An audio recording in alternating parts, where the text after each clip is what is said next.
सोचो एक ऐसी किताब जो तुम्हें दुनिया का सबसे पावरफुल इंसान बना सकती है। रिलेशनशिप, बिजनेस, पॉलिटिक्स या लाइफ के किसी भी एरिया में अगर तुम्हें पावर चाहिए तो ये लॉस को जानना बहुत जरूरी है। ये बुक है द 48 लॉ ऑफ पावर। एक ऐसी किताब जो दुनिया के सबसे शक्तिशाली लोगों के सीक्रेट को रिवील करती है। इस किताब को कई देशों में बैन तक कर दिया गया है क्योंकि ये लोगों को पावर गेन करने की सबसे खतरनाक स्ट्रेटेजी बताती है। लेकिन अगर तुम स्मार्ट हो और इस नॉलेज का सही यूज करना चाहते हो तो मैं तुम्हें इस बुक से ऐसे 5 पावरफुल लॉ बताऊंगा जो तुम्हारे थिंकिंग और डिसीजन मेकिंग को हमेशा के लिए चेंज कर देगी। ये लॉ सिर्फ पावर के लिए नहीं, लाइफ में सर्वाइव करने के लिए भी है। चलो अब स्टार्ट करते हैं।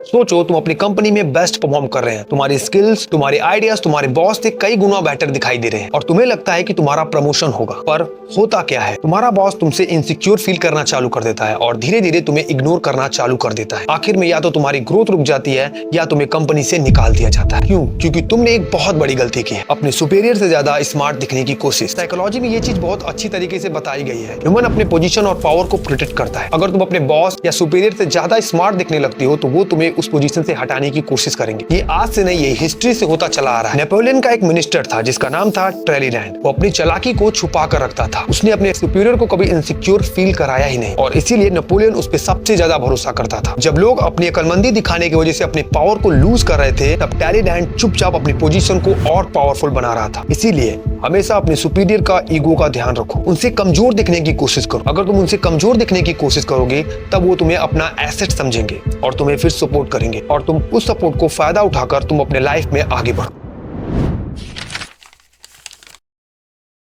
तुम्हारे दिमाग में एक पावरफुल आइडिया आता है और तुम एक्साइटमेंट में अपने फ्रेंड्स और कॉलेज गाइस को बता देते। अगले दिन तुम क्या देखते हो कि कोई तुम्हारे आइडिया को चुरा कर मार्केट में ले आया। जो अपॉर्चुनिटी तुम्हारी होनी थी वो किसी और की हो गई। ऐसा क्यों? क्योंकि तुमने अपने इंटेंशन को रिवील कर दिया। जो चीजें लोगों को बतानी नहीं थी उसे रिवील कर दिया। जब एप्पल प्रोडक्ट लॉन्च होने वाला होता है तब उसे मिस्टीरियस बनाकर रखा जाता है। लोग गेस करते हैं और जब वो प्रोडक्ट लॉन्च होता है तब वो सबसे ज्यादा हाइप में होता है। और यही एप्पल कंपनी के सक्सेस का राज है। और ये चीज तुम्हें अपने लाइफ में भी अप्लाई करनी होगी। ये चीज साइकोलॉजी में बहुत अच्छी तरीके से बताई गई है। जब तुम प्रिडिक्टेबल नहीं होते तब लोग तुम में ज्यादा इंटरेस्ट रखते हैं। इसीलिए एक बात याद रखना, अपने रियल गोल्स और प्लान्स को हरदम सीक्रेट रखो और उसे तब रिवील करो जब तुम्हारा सही टाइम हो और तुम्हारा मैक्सिमम हाइप हो।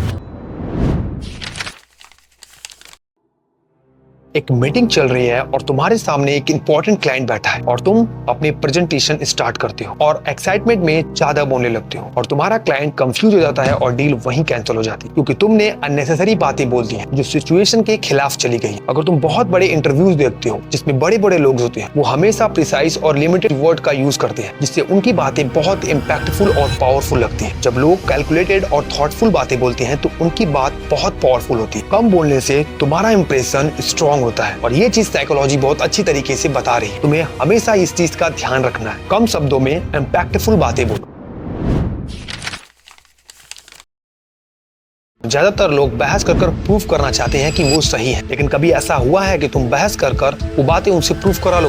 नहीं। People do not change the belief through argument. लेकिन जब तुम अपनी बात एक्शन से प्रूफ करते हो तो लोग तुम्हें ऑटोमेटिकली रिस्पेक्ट करते हैं और ये चीज साइकोलॉजी में बहुत अच्छी तरीके से बताई गई है। अगर तुम किसी के साथ आर्गुमेंट करते हो कि मैं सही हूँ तो वो कभी उस चीज को एक्सेप्ट ही नहीं करेगा क्योंकि उसका ईगो उसके सामने आ जाएगा। अगर तुम उस चीज को अपने काम से साबित करोगे तो वो बंदा उस चीज को रिस्पेक्टफुली एक्सेप्ट कर लेगा। महात्मा गांधी ने ब्रिटिश रूल के अगेंस्ट आर्गुमेंट नहीं किया। नॉन वायलेंस मूवमेंट चला है जिससे ब्रिटिश सरकार को झुकने पर मजबूर कर दिया। और ये चीज तुम्हें भी हमेशा याद रखनी है कि कभी भी तुम्हें लाइफ में आर्गुमेंट नहीं करना है। अपने एक्शन से उस चीज को प्रूफ करने की कोशिश करो।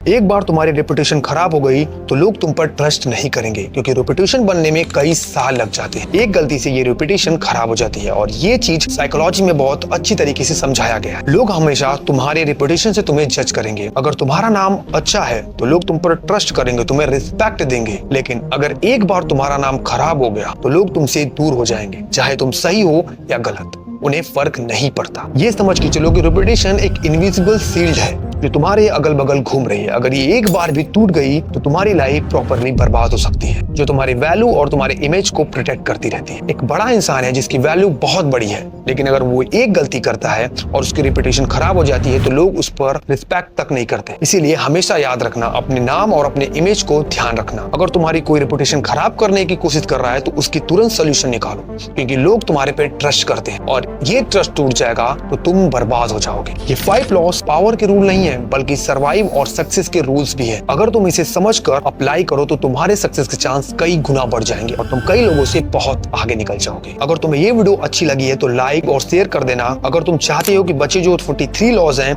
उन पर भी वीडियो बनाऊं तो कमेंट कर देना, मैं वीडियो तुम्हारे लिए बनाऊंगा। बाय बाय, मिलते हैं नेक्स्ट वीडियो में।